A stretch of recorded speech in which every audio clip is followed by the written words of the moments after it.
Guys, ayan na po ang kahapon. Isang araw ko pala yan binidyo.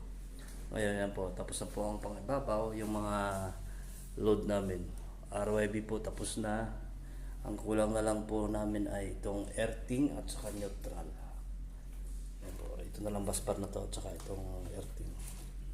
Yung humbran po naman ay ayos na, medyo pangit lang na konti kasi maliit lang ang space ng area. Shrinkable naman yan. Yun lang po ang naging problema niya. Pero ayos na lang po siguro.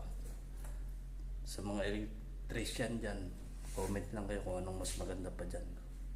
Kung may mas maganda pa, edi comment nyo para naman matutunan natin. Ayan po ay 2 araw pa lang namin tinira.